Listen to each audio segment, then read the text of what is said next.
All right, well, thank you for coming. We're very pleased to have with us for the next couple of months Dr. Aristides Vara-Horna. Dr. Aristides Vara-Horna is the director of the Research Institute at the Faculty of Administrative Sciences and Human Resources at the University of San Martin de Porres in Peru. He's an expert in the area of violence against women, and in particular, the impacts of violence in the workplace. And so today he is going to spend time talking to us about the hidden costs, the economic consequences of intimate partner violence against women on business performance. So I'm gonna leave it to you. Thank you. So we'll take questions at the end because we have an interpreter for him. Did they start the recording? No, they're recording from there. Oh, they're recording? Okay. Yeah. Good day. It's a pleasure to be here with you. I would like to thank Andropoulos and Vara-Horna to organize this meeting. I will present you some results from South America. I work in Peru at San Martin de Porres University. And since 2011, the University of San Martin de Porres have created an action research line to involve companies in the prevention of intimate partner violence against women. I would like to show you how we have used cost studies to engage companies in the prevention of intimate partner violence. I would like to point out that our work has focused primarily on intimate partner violence against women.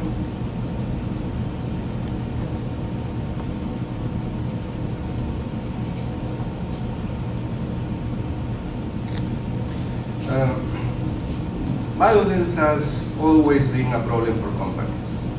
Several types of violence affect companies daily. For example, type 1 violence is where strangers assault personnel, such as thieves. Type 2 violence is when customers attack staffs. Type 3 violence is when violence occurs between members of the company. Type 4 violence is when the aggressor is a partner or family member. Companies invest a lot of resources in trying to control the first 3 types of violence, but ignore the 4th because they believe isn't their responsibility or because they believe it doesn't not affect them.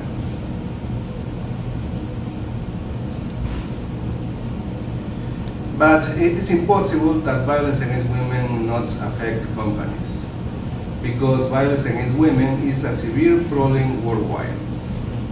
There is no country where women are not attacked by their partners. Global statistics show that 1 of 3 women has been abused by their partners. And in South America, Bolivia, Peru, and Ecuador have the highest levels of violence against women.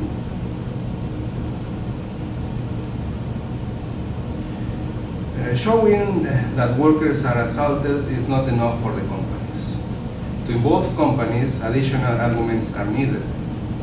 Rights-based arguments are not enough for companies. We also need cost evidence. Does domestic violence affect productivity? Does it generate business costs? Can companies improve by preventing violence? These questions are of interest to companies.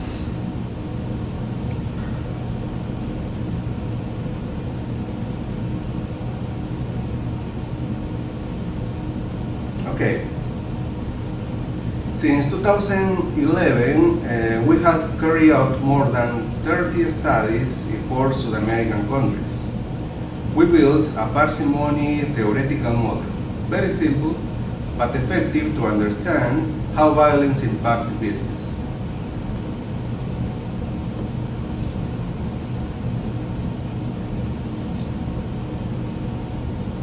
Well, we find that violence destroys productivity and it increases absenteeism and staff turnover. We find too a hidden cost for presenteeism. Presentism is when workers are exhausted and distracted at work. And violence against women is a strong predictor of presentism.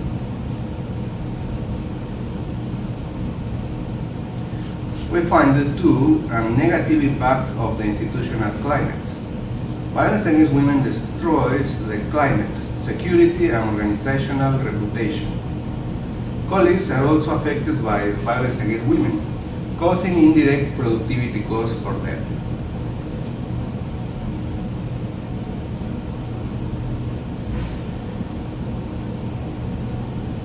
Costs not only comes from female survivors of violence, they also come from aggressors and witnesses. We found that aggressors are as or more expensive than female survivors. In addition, the performance of work colleagues who witnesses violence is affected too. So, companies are losing productivity from the abused women, from the perpetrators, and from the witnesses of violence. For example, this is the prevalence of violence against women in food manufacturing companies in Ecuador. At least one of 2 employees has experienced violence against women, mainly psychological violence. And this violence impacts employee health and productivity. As you show, of the 38 morbidity and lost productivity indicators that we have measured, violence against women increases them all them.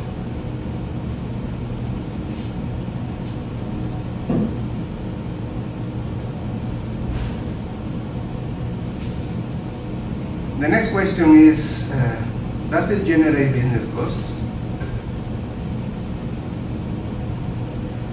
At the beginning in our research, we discovered that the managers only detect 1 out every 10 cases of violence.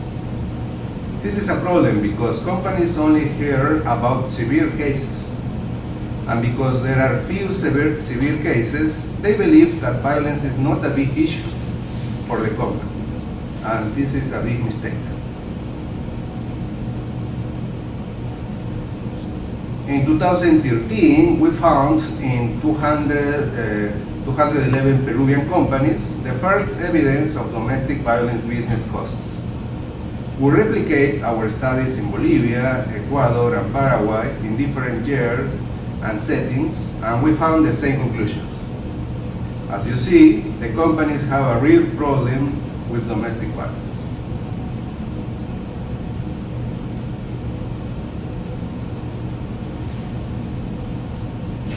Companies bear approximately 39% of all cost of violence against women in the societies.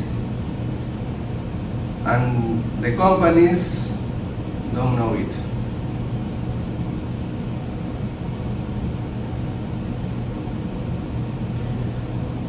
And as we said, aggressors and witnesses are as expensive as the victims. So there is no excuse for the companies. Even if they have only male employees, the company still loses out on violence.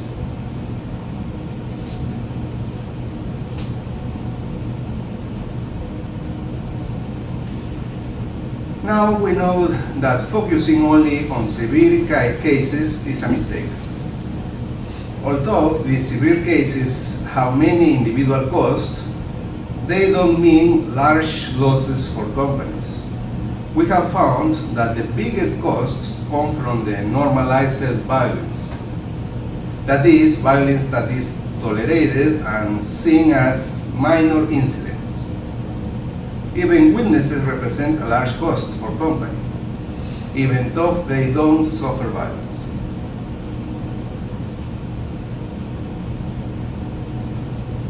For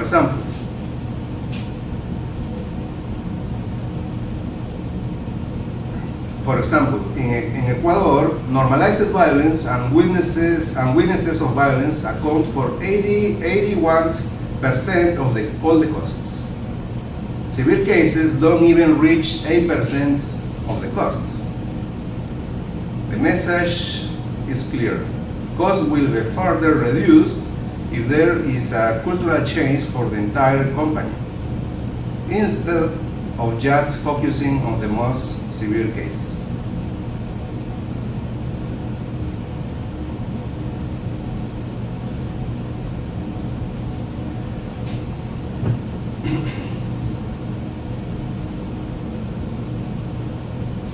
The third questions, the third argument that motivates companies is that the profitability. Is it profitable to prevent violence against women for the companies?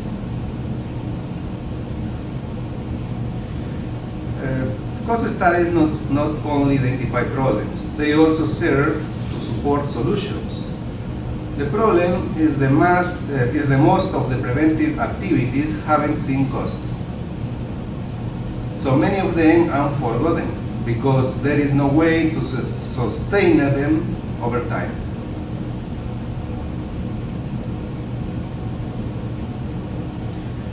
That is why we create a business model to prevent violence. This model seeks to be sustainable over time, so it uses costing to report progress and change.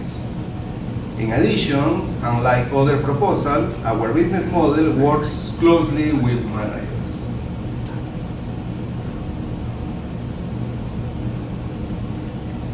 In Bolivia, INTI was the first company to implement the business model.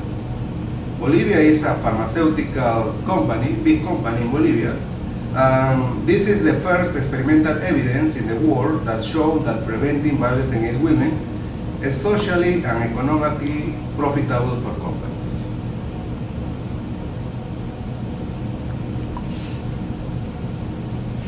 Usually, the management model, the business model, is implemented in 2 years with annual measures to minority change, to monitor change in the time.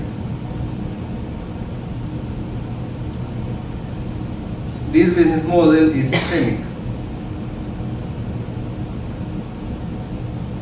This business model is systemic. It seeks to reduce business costs by reducing violence against women through change in the organizational culture. In this model, the role of managers is crucial, central.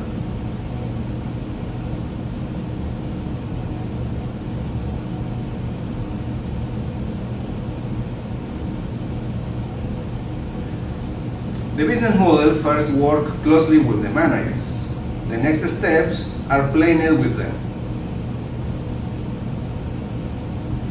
Managers are the first to be trained. There are many reasons for this. Our studies find that managers pass on their prejudice and beliefs to their workers. If they justify or tolerate violence, so will their workers too.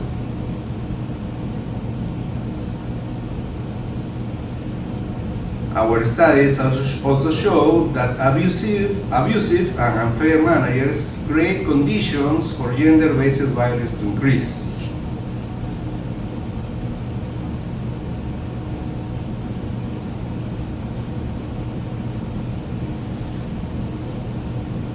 And this also translates into invisible costs for companies.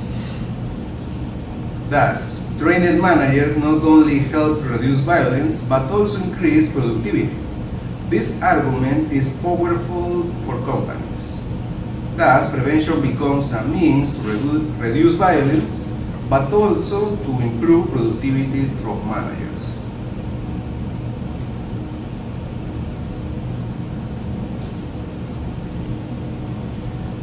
After working with managers, the business model includes prevention in all internal processes, recruitment, induction, training, as usual.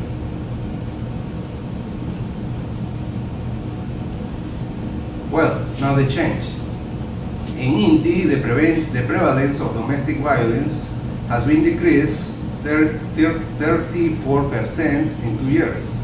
And the business costs have diminished in 44%.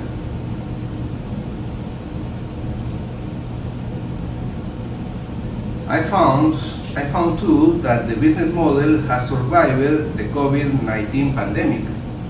The company continues to maintain the change implemented with the business model.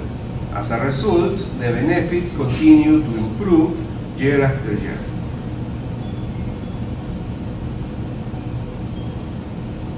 Indeed, the IPV reduction has translated into reduced lost productivity days and maintained during the pandemic.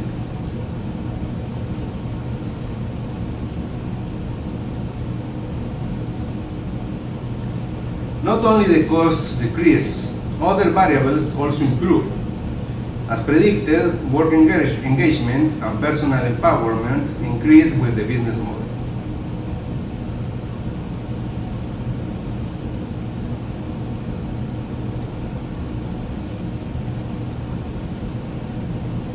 INTI was the first and was an example for Bolivia and Latin America. Many companies began to imitate its success, but with INTI, we worked for 3 years, from 2016 to 2018. I then continue measuring the cost every year and working with other companies. Other companies in Bolivia that are imitating INTI show noticeable differences with other equivalent companies, showing less violence, lower costs.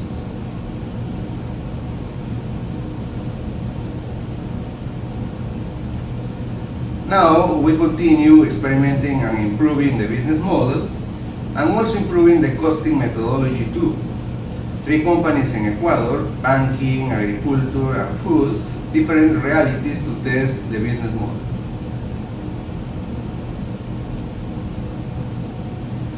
There are significant business costs of IPV, of violence against women. This is a main conclusion.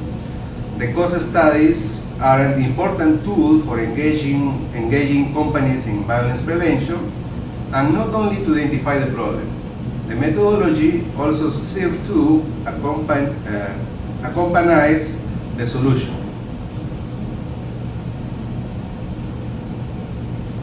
Well, this was the presentation. For the question, I will use the service of the translator. Thank you so much. Okay, so maybe do you want to pop it back open in case someone from the Zoom wants to ask a question? There we go. Okay, so if anyone on Zoom would like to ask a question, you're welcome to just unmute yourself and ask, and I don't know whether David or me. If you have any questions, you're welcome to ask them as well.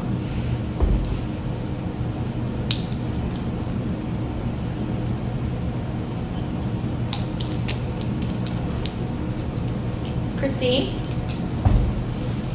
Yes, I was actually wondering about if you could share a little bit of information about how this information is being received by businesses. Like, are they happy to receive this information? What kind of response have you gotten? Sí, sí, pero igual me lo traduce. Claro que sí. Hace una década nosotros justamente empezamos los estudios de costos para poder conversar con las empresas. Okay, so we, en la universidad, ¿verdad? Sí. In the university, we started a decade ago with the research of this so we can present this information to the companies. Porque las empresas estaban muy resistentes a querer implantar programas de prevención pensando solo en los derechos de las personas. Querían costos. Right. So, again, reinforcing that the research started 10 years ago because the companies did not receive well the information because there was no cost analysis attached to the research, right? Los estudios de costos no fueron bien recibidos por movimientos feministas ni movimientos de derechos. Lo vieron algo malo, ¿no? Okay, so interesting fact is that the cost analysis was not received well by either feminist groups or right wings, or just political views, kind of it. They were not, the cost analysis behind it, it was not well received. No fue bien recibido porque creían que no está bien poner precio al sufrimiento humano. It was not well received at the beginning because it was, let's put it this way, it was not well seen to put a number to the violence. Claro, sin embargo, las empresas se mostraron muy abiertas a la información y justamente esa fue una de las razones por las cuales las empresas más y más abrieron sus puertas para seguir investigando. Although, yeah, going back to those movements, even though the companies did pay attention once the cost analysis information was provided and started implementing those programs. Claro, normalmente cuando queremos trabajar con las empresas, al primero que buscamos es a recursos humanos o al área de responsabilidad social. Yeah, so if reaching out to the companies nowadays, the first interaction or the first approach is with the HR departments and or social responsibility. That was the tongue, but yeah, that's the first approach nowadays with the companies. Ellos no necesitan argumento de costos porque son personas muy entrenadas en el valor humano. And these companies nowadays, they don't need to have a cost analysis show up front. They understand the depth into the research. Pero necesitan esta información para poder convencer a las otras gerencias. Correct. So even though, again, they might, the HR departments or social responsibility, they don't need the detail, the numbers, they need to present those to their colleagues in other departments, right? Porque lamentablemente en las empresas, quienes al final deciden sobre las acciones y los presupuestos y todo lo demás, son áreas que no son muy amigables con los derechos, ¿no? Finanzas, contabilidad, producción. Yeah, so again, at the end of the day, the human resources or even whoever is responsible to implement this training or research, they need to show that to finance, they need to show that to production, to all the other areas who might not be as well trained or well, they don't have the sufficient knowledge about it, so that's the process to work in. Ahora, nosotros empezamos utilizando el argumento de costos, es decir, que la violencia cuesta a las empresas. Pero ahora nosotros también utilizamos otro argumento, de que la prevención es rentable para las empresas. Okay, so this research started as justifying with the cost analysis, business analysis from literally, if we reduce violence, it's gonna you're gonna see a return of investment, right? Nowadays, todavía está ese approach, ¿verdad? Todavía está el approach. There's still that cost benefit, but there also not today is that prevention is also profitable to do or to implement as well. Because don't only reduce violence or reduce costs, sino que también trae otros beneficios adicionales. Right, so it doesn't just not, from a business perspective, but it gives you additional benefits to the company. Y lo que estamos haciendo ahora es medir esos beneficios, o sea, poniéndole cuánto aporta en dinero esos beneficios adicionales que está produciendo el campo. And now we're calculating, we're putting a number to those benefits coming from preventive actions.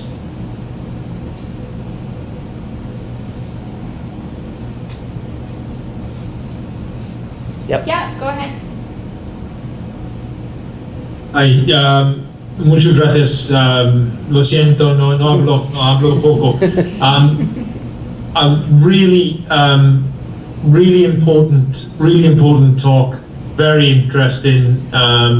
Extremely valuable research. My question is, given the sensitivity of these issues, what problems does that pose in terms of the methodology? And also, what can you comment on any issues this may have raised in terms of measurement reliability with this kind of action research, given the nature of the research? There are many challenges with the methodology. In the beginning, in 2011, we had big issues with the methodology. El primer problema que tuvimos era que ninguna empresa quería hacer las encuestas. Yeah, so the first struggle, want to call it that way, was the companies did not want to do a survey, okay, because of the delicate subject in matter. Y eso afecta el muestreo. And that affects literally your database, right? Affects the random sample. The sample, correct. Because you can do the random sample, but no business interest. This is the first problem. El segundo problema, nosotros resolvimos ese problema investigando un tema que las empresas no se sentían responsables, que es justamente la violencia de pareja. Okay, so the approach to resolve that survey issue was, okay, so we'll tackle the domestic violence because the companies were not, or they were saying this is not accountable for us, right? Because it's outside the company. So that was the investigation that they did. El segundo problema que teníamos era que la gente desconfiaba de las encuestas. Yeah, the second problem that we have with the methodology is that the people were not 100%. I forgot. Trusting. Yeah, trustee on the surveys. Thank you. Yeah. Entonces, porque creían que las empresas iban a identificarlos e iban a usar esa información. Yeah, because the people that were going to get the survey they were frightened that information collected on the surveys was going to be used against them in the companies, right? Eso lo resolvimos haciendo un protocolo de trabajo de campo en la cual siempre la información lo maneja alguien fuera de la empresa. Okay, interesting. So, in order to resolve that, for the people not to be scared of the information shared, right, against them, what they implemented is using a third party to do the surveys. El tercer problema que tuvimos es que los agresores no decían la verdad. Yeah, and the third problem that we have with the methodology was that the aggressors did not share the truth, right? Por obvias razones. For obvious reasons. Entonces lo que hicimos en ese caso fue crear un cuestionario especial para los hombres, para los agresores, en la cual ellos primero reportaban como si fueran víctimas, ¿no? Y luego reportaban sus actos de agresión, porque en América Latina al menos los agresores justifican mucho la violencia que ejercen como una forma de autodefensa. Okay, me vas a tener que repetir eso. That was interesting, but that was so long. Going back to the third obstacle on the methodology, the aggressors did not respond truthfully, and in order to change that or to work on that is that they implemented 2 surveys specifically targeted to those aggressors. One was en esa encuesta primero poníamos preguntas en las cuales ellos se mostraban como víctimas. So the first dedicated survey is that presentados como víctimas. Okay. The first They identified as victims. in the first part of the questionnaire, the questions was about the perpetrator as victim. Yeah. So After that, the question as perpetrator. This kind of questionnaire give more reliable information or about the results. perpetrators. Yes. Because what Aristides was saying previously is that aggressors tend to identify as victims, and they justify their violence as a self-defense. And so when you ask them if they experience violence, and then you also ask them if they perpetrated violence, they're more likely to answer honestly. And Audra and I, who did a survey here in Canada at a university, it's exactly what we found. it was probably the thing that surprised us most about our findings in our survey, was how many people acknowledged to perpetrating violence. So we asked the question, first of all, did this happen to you? And then right after that, did you do this to your partner? El otro problema que tuvimos, estoy hablando de problemas del 2011, ¿no? Porque después aparecieron nuevos, pero estoy hablando del problema de 2011. El otro problema, another problem that we had in 2011 was the methodology to compare the day lost. We compare survivors of violence with no survivors. But the problem with this is the non-equivalent group, as we know. No? We try to solve this problem getting the most, more than 50 or 60 or 70% of all the staff of the company. So it was, yeah, lost days or days lost? How do you say that? Lost days. Lost days. It's the Yeah. same, yeah, both were. Yes. Ahora lo que hacemos es, cuando trabajamos empresa por empresa y exigimos un mínimo de 70% de los encuestados, o sea, de personal que responda a las encuestas. Pero las empresas que se comprometen seriamente y que estamos trabajando nos dan entre 90 y 99% de personal. Interesting. So the obstacles that we mentioned is those were the initial ones starting for 2011, and the surveys that were performed back then they were trying to achieve the 70% of people surveyed. Nowadays, the companies that they work with, they require a minimum of 70, minimum 70. Yeah, if in order to start the research or to work with them, the minimum percent to apply surveys to is 70%. But the companies that they've worked for or work with, they achieve between 90 to 99%. Entonces nosotros lo que hacemos ahora es calcular empresa por empresa los costos como organización. Okay. So now the calculation of the cost analysis is now per company now. Ahora, esos fueron los problemas del 2011, ¿no? Pero en la medida que íbamos avanzando aparecieron más y más problemas. Por ejemplo, la metodología para estimar costos aún es muy primitiva. Yeah, so again, back in 2011, those were like the initial obstacles, and as we go within time, right? We're now in 2023. New obstacles come along, right? So the methodology is still on a beginning stages. That it still needs for more robust. Yes, to calculate business day lost, or calculate days lost, do it by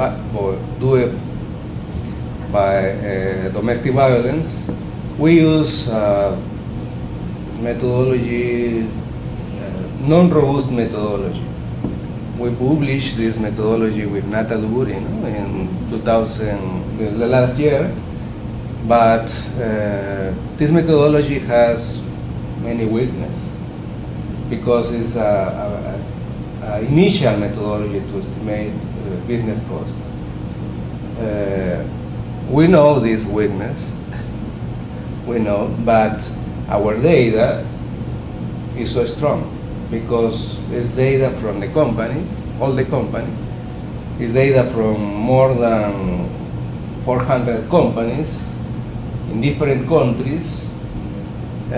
We confirm these results in Peru, Paraguay, Bolivia, Ecuador, Colombia now, some parts of Mexico too. And Nata Duburi confirmed these results in Ghana, South Sudan, Pakistan. We have the same conclusions. We have the challenge to improve the methodology of estimate the day lost. This is the next challenge.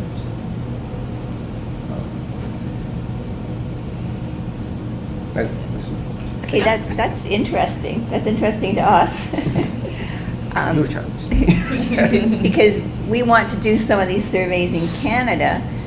So do you have ideas about how we can improve that costing methodology? Yes. Can you explain? ¿Tienes algo así? Yes, I had many ideas, but the problem is I'm not a basic researcher. I am applied researcher. As applied researcher, I'm trying to solve, my focus is trying to solve problems, no? Not trying to build. Econometric models. Yes. For that, my strong abilities is solve problems. My weaknesses are not weaknesses, no, but less strong are methodological techniques. No? So is that one of your strengths? Sure. Yeah. Okay, so anyone else have a, Christine, did you get your questions answered? Geraint, did you get your question answered?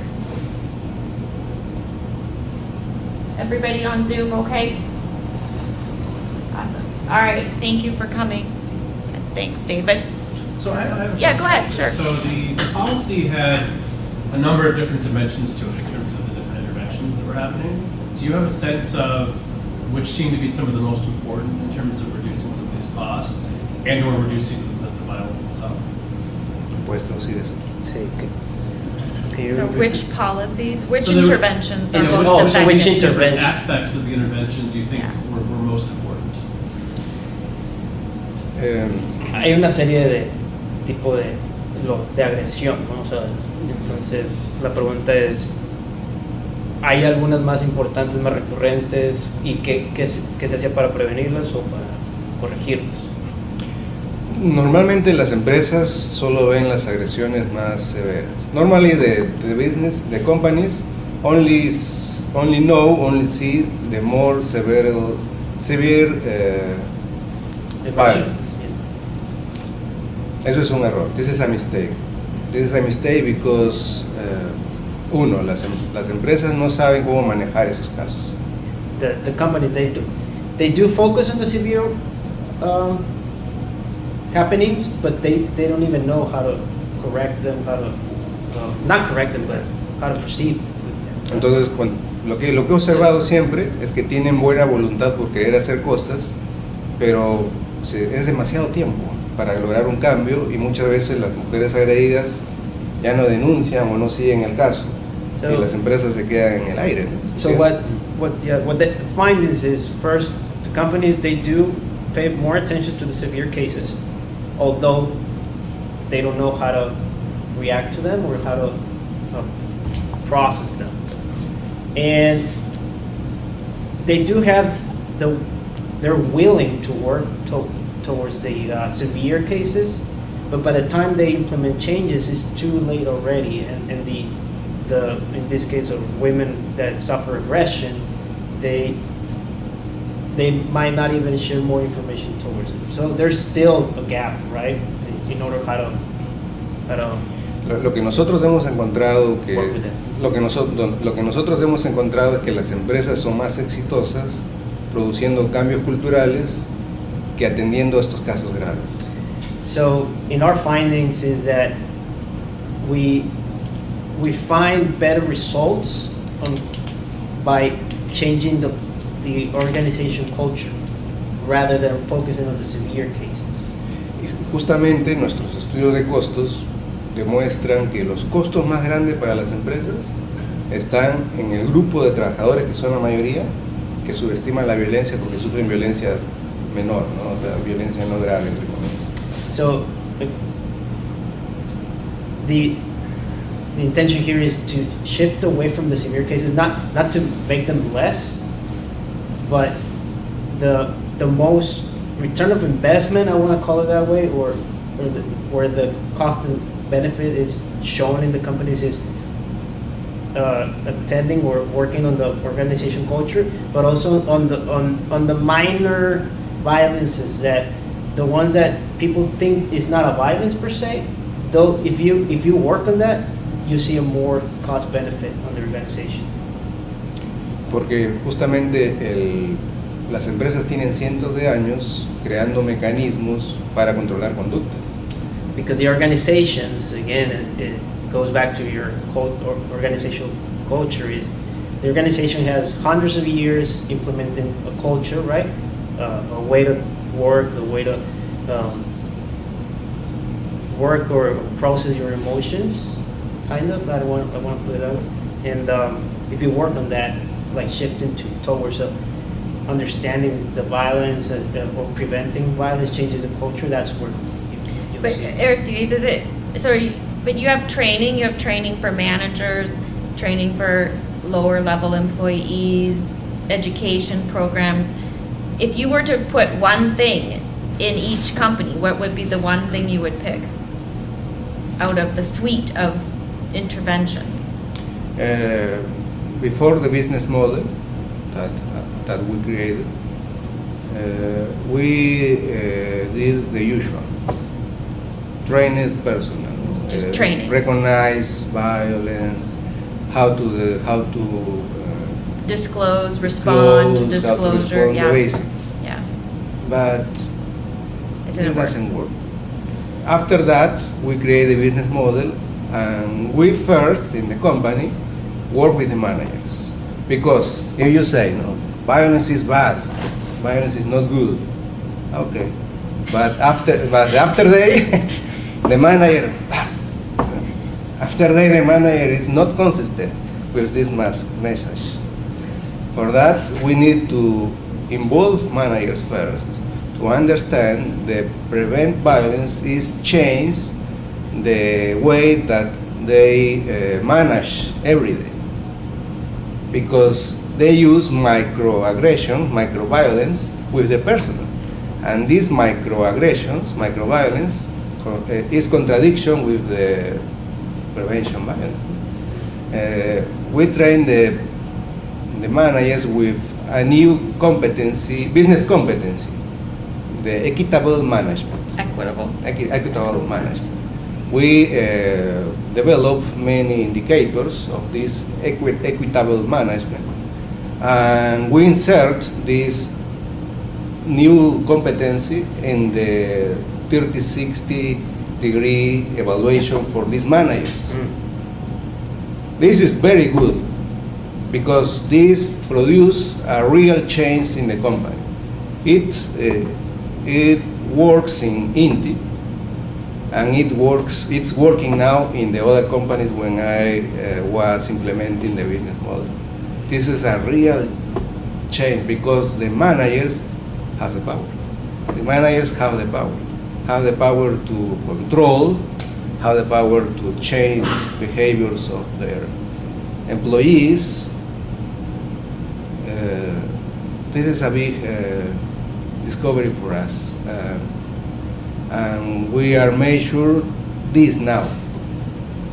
We build a scale to register the equitable management, and we found this equitable management is a predictor to is a key to guarantee the success of the prevention violence model.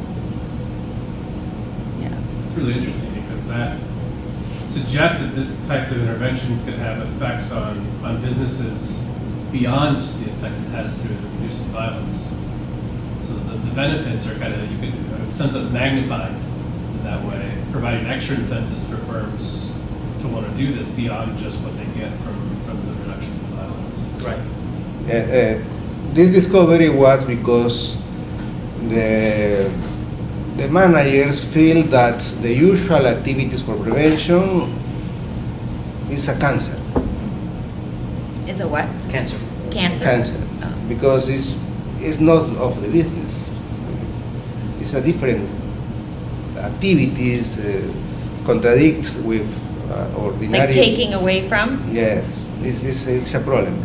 We Like- we needed to find one kind of prevention that don't contradict these everyday activities of the business. And we found that if the managers improve the way that they do the management, this is the key to implant the prevention violence in the company. Because the managers feel that they are improve their competencies. This is compatible with the prevention violence, no, in the business. This is our last discovery, the equitable management patterns. No? We have a scale, I have data, but I didn't present here, but I think so this is a good way to continue research to demonstrate the economic impact for that. For example, I have some data for that.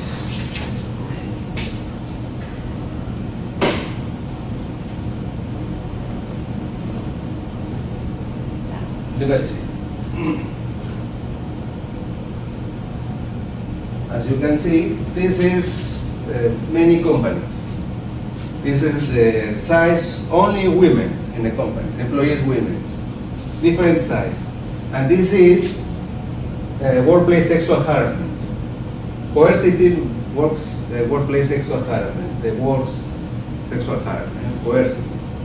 And this is an equitable management patterns. Inequitable. Inequitable. Okay. There are a strong relationship between these variables.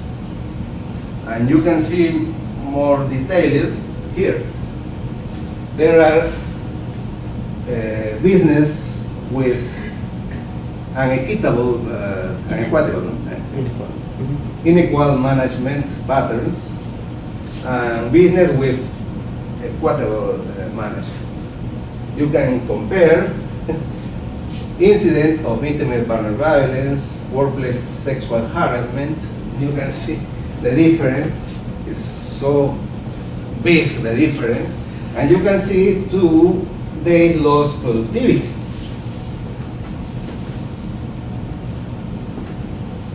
We found this relationship, and we are now studying this variable. No? We had to create and scale, collect this information of managers, some other. So you're basically augmenting the 360 model that they're already using, adding in something about being more equitable in their management practices, and then going back and measuring again to see if things change. The companies with managers trained can diminish sexual harassment The days lost. and other problems and improve productivity. This is the message. Because in our studies, in our first studies, this for example is one company with different managers. This manager is not equitable manager. This manager is equitable in the same company, but this manager impacts in discrimination between the employees, attitudes, chauvinism or tolerance to violence, sexual harassment between employees, but the opposite for the managers who behave or who behavior is equitable, improve commitment, improve personal empowerment of their employees, and another Positive things. and this is all the personnel inside big company. In one company, in the same company, occurs different situations by the managers. This is well, the message here is if you want to improve or strengthen the violence prevention in the organizations, you need to work with the managers so close. Because the managers always run out, the training, well,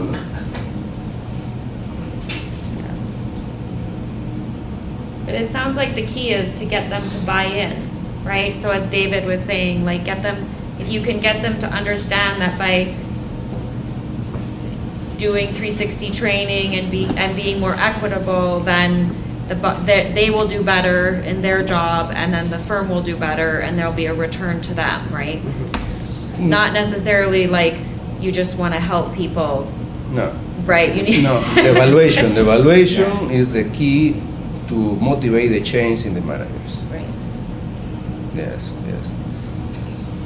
Okay. Well, thank you. Thanks, David. Thank you. Thank you too, and thank you for the patience Thank with you. the language. Bye, everyone. Thank you very much. Thanks, Christine. See you. Thank you.